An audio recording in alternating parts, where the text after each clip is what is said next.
Aujourd'hui, il y a un truc qui est fascinant, c'est qu'on n'a jamais eu autant de contenu à disposition sur la plupart des sujets et pourtant, c'est pas forcément plus simple de s'améliorer dans l'activité qu'on veut. Prenons un exemple. On va imaginer Alphonse qui s'intéresse au charisme. Alphonse regarde régulièrement des contenus sur le charisme. Au total, il a peut-être accumulé 150 vidéos regardées sur la thématique du charisme. Alphonse sait des choses, il sait même beaucoup de choses, il sait même beaucoup plus de choses que la plupart des gens, que 95% des gens sur le charisme.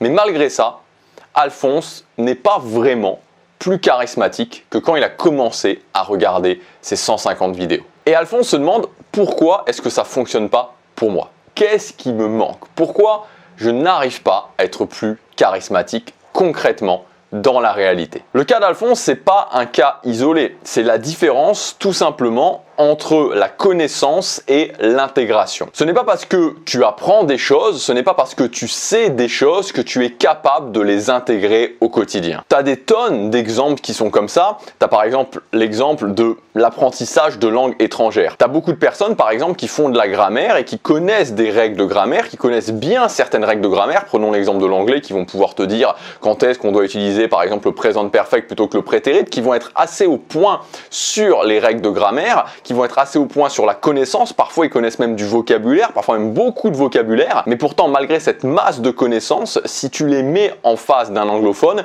ils vont très difficilement être capables d'aligner une ou deux phrases. Alors que tu peux avoir des gens qui ne connaissent pas grand chose en grammaire, qui ont très peu de vocabulaire, mais qui sont pourtant capables d'avoir une conversation courante sur la plupart des sujets avec des anglophones. Je voudrais attirer ton attention sur une chose dans cette vidéo. Il y a une phrase que j'entends très régulièrement et qui pour moi est une phrase presque toxique, c'est la phrase « j'ai appris des choses ». Je voudrais t'encourager à te méfier de cette phrase parce qu'elle est potentiellement dangereuse. C'est l'exemple typique du faux ami. J'ai visionné ce contenu, j'ai appris des choses, je suis content.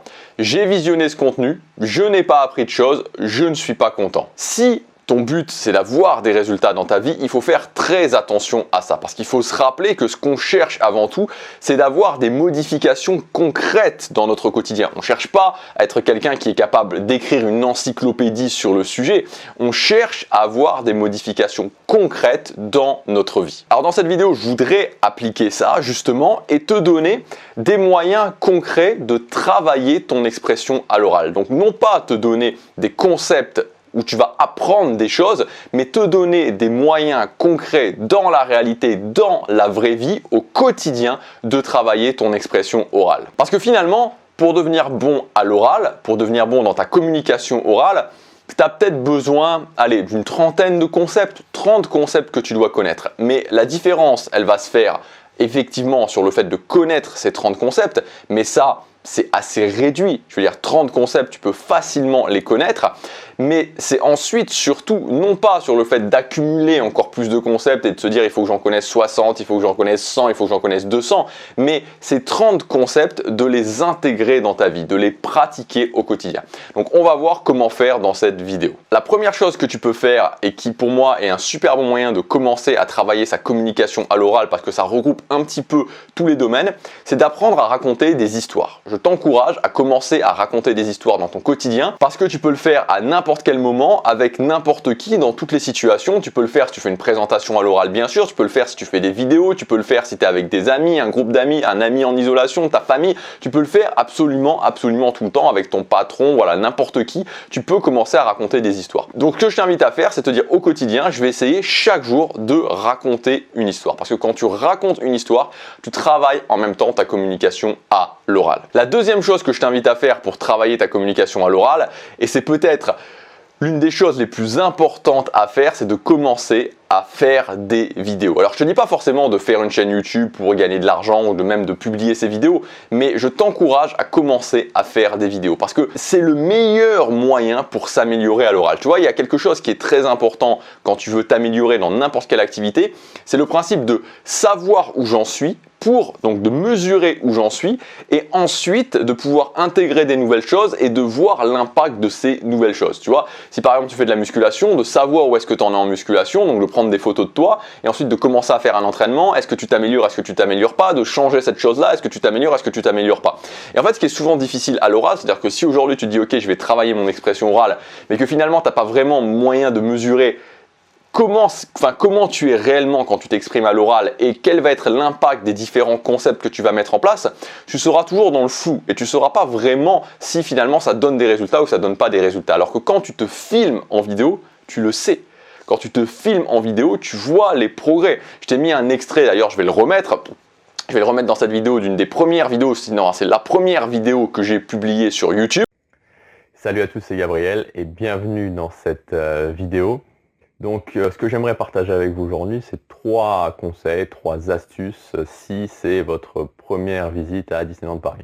Donc voilà, donc si vous venez de réserver ou alors si vous envisagez de réserver très prochainement, voilà, ces 3 astuces vous seront à mon avis bien utiles. Quand tu vois cette vidéo et quand tu vois la vidéo d'aujourd'hui, tu vois, on peut discuter, mais je pense qu'on peut s'accorder sur le fait qu'il y a une amélioration.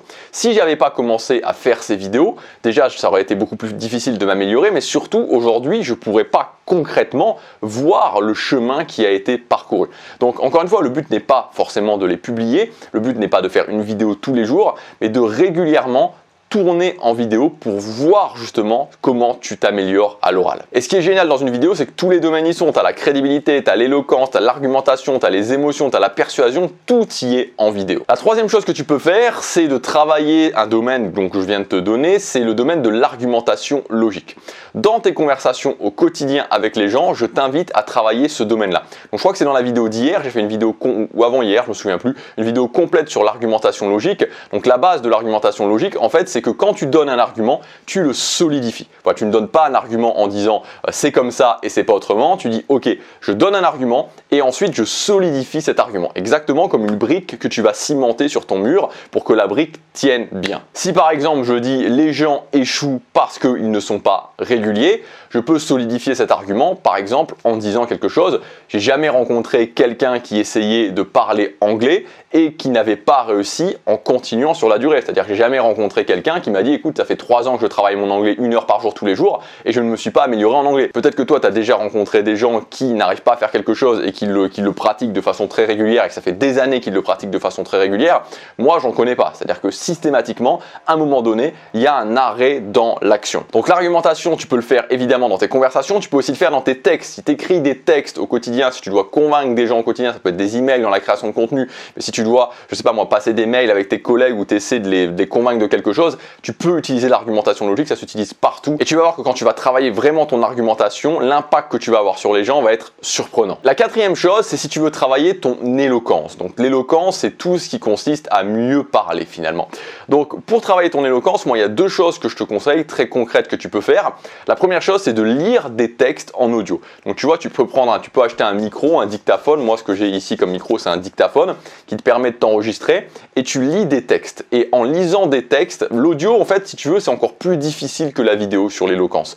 C'est le cran au-dessus parce que tu as l'image en moins. Donc quand tu arrives à être éloquent en audio, en général, c'est que ton niveau d'éloquence est très convaincant. Ce que tu peux faire aussi, moi j'ai travaillé pas mal là-dessus, alors c'est bon, c'est un domaine qui est un petit peu plus pointu, c'est ce que j'appelle les conversations automatiques. Donc les conversations automatiques, c'est quand, en fait, avant d'aller parler à des gens, tu sais ce que tu vas leur dire, donc tu as un script de conversation, donc ça peut être par exemple pour les 5, les 10 premières minutes de conversation, et en faisant ça, ça te permet vraiment de te concentrer uniquement sur ce que tu vas dire. Donc tu sais d'avance ce que tu vas dire et tu peux travailler uniquement sur ton éloquence. Et ça c'est génial parce que tu peux tous les domaines de l'éloquence, en fait tous les points de l'éloquence, par exemple comme le débit auquel tu vas parler, le ton de ta phrase aussi, tu peux les travailler en faisant ça. 5e point qui peut te permettre à la fois de travailler ta communication à l'oral et aussi de gagner de l'argent en même temps, c'est le fait de devenir tuteur. Donc tuteur c'est quoi? C'est un prof sans les diplômes. Tu as beaucoup de plateformes aujourd'hui qui te permettent de devenir tuteur, qui te permettent de donner des cours sans avoir forcément un diplôme. Ça peut être la guitare, ça peut être l'apprentissage de langue, ça peut être plein de choses. Et l'avantage en fait quand tu fais ça, c'est que tu es en communication avec quelqu'un. Et Et ce qui est aussi très intéressant, c'est que tu es en communication, mais c'est toi qui as la responsabilité en fait, parce que la personne, c'est ton élève, toi, tu es le tuteur ou le prof, et donc c'est toi qui dois t'exprimer. Et quand tu fais ça, il y a plein de choses que tu peux mettre en place. La communication orale, c'est un truc que, moi, c'est la compétence que je travaille le plus. Thierry, mon assistant qui bosse avec moi, c'est aussi la compétence qu'il travaille le plus. Lui, il est particulièrement, pas fasciné, c'est pas le mot, il est particulièrement intéressé, très intéressé par les domaines de l'argumentation, par les domaines de l'émotion aussi, les domaines de la persuasion, et on s'échange beaucoup avec ça, et lui, justement, c'est ce qu'il fait. C'est lui qui m'a donné cette idée, c'est lui, il fait ça, et il a vraiment progressé à l'oral d'une manière impressionnante en faisant ça. Il donne des cours de français sur Italki, et en fait, c'est génial parce que tous les concepts, tu peux les intégrer en faisant ça. Ensuite, 6e point, si tu veux rapidement exploser ton niveau en termes de communication orale, là, ça va être un petit peu plus intense. Tu as évidemment tout ce qui concerne les activités que tu sais très bien qu'elles vont te permettre de t'améliorer à l'oral. Je pense évidemment au théâtre d'improvisation, je pense aussi à tout ce qui est faire des prestations orales, donc des activités où tu travailles spécifiquement le fait de faire des présentations à l'oral. Et puis aussi évidemment, tu as le fait d'ouvrir une chaîne YouTube. Tu peux commencer à ouvrir une chaîne YouTube, réunir une audience. Voilà, c'est un petit peu ce qu'on a dit avec les vidéos, mais là, de cette façon-là, tu devras le faire de façon régulière et en plus, tu t'exposeras au regard des autres. Et tu as aussi évidemment les cercles sociaux, intégrer des nouveaux cercles sociaux. Ça, c'est super pour travailler ta communication à l'oral parce que tu te retrouves plus ou moins tout le temps dans des activités où tu rencontres des nouvelles personnes, donc ça te met un petit peu de pression, et en même temps, c'est souvent des activités, c'est souvent des moments où on parle en groupe, on parle devant des groupes, et ça, c'est très bon pour le travail de ta communication à l'oral. Donc voilà pour ces quelques exemples. Alors encore une fois, j'insiste vraiment sur le fait que la communication à l'oral est partout. Moi, je trouve ça dommage, et j'ai pu un petit peu tomber à un moment donné, quand je débutais vraiment dans ce concept-là, où je me disais, bon, finalement, l'oral, c'est que faire des présentations à l'oral ou éventuellement faire que des vidéos. En fait, c'est faux. L'oral, c'est partout, et s'améliorer à l'oral, c'est pas seulement devenir plus éloquent, c'est devenir plus convaincant, c'est devenir plus impactant. Ça te sert dans toutes les situations du quotidien et même dans ta vie professionnelle. Je pense par exemple à un entretien d'embauche. Si tu veux aller plus loin, j'ai mis en ligne une formation cette semaine qui s'appelle Captivant à l'oral, donc dans les 5 domaines que sont la crédibilité, l'argumentation logique, les émotions, la persuasion et enfin l'éloquence. Je t'ai préparé 34 techniques que tu peux insérer justement pour travailler chacun de tes domaines, donc dans ton quotidien. Moi, c'est toutes les techniques que j'utilise. Voilà, donc c'est toutes les techniques que j'utilise dans mes vidéos, j'utilise dans mes mails, j'utilise dans ma communication au quotidien. C'est ces techniques-là. Je t'ai envoyé cette semaine sur ma newsletter privée un mail où je te disais exactement comment je travaillais spécifiquement chacune de ces techniques. Donc si tu l'as lu, tu sais exactement ce que je fais. Donc ce que je fais, c'est que chaque mois, je sélectionne un domaine, et voilà, pendant tout le mois, je travaille le domaine, j'insère mes techniques dans le quotidien jusqu'à temps que ces techniques deviennent naturelles. Donc dans cette formation, je t'ai sélectionné les 34 meilleures techniques dans les 5 domaines principaux de la communication à l'oral pour pouvoir dès maintenant commencer à t'améliorer. Donc si ça t'intéresse, tu as un coupon de réduction sur cette formation, il est valable jusque demain soir, c'est le premier lien dans la description, et tu peux aussi accéder à cette formation avec le pass illimité. Donc ce pass illimité, c'est un abonnement sans engagement qui te permet d'accéder à plus de 100 formations, donc toutes les formations que j'ai sorties, plus toutes les nouvelles formations qui sont ajoutées toutes les semaines ou toutes les 2 semaines. Voilà, ça s'appelle le pass illimité, et ça, si ça t'intéresse, c'est le deuxième lien dans la description. Je te dis à demain pour la prochaine vidéo.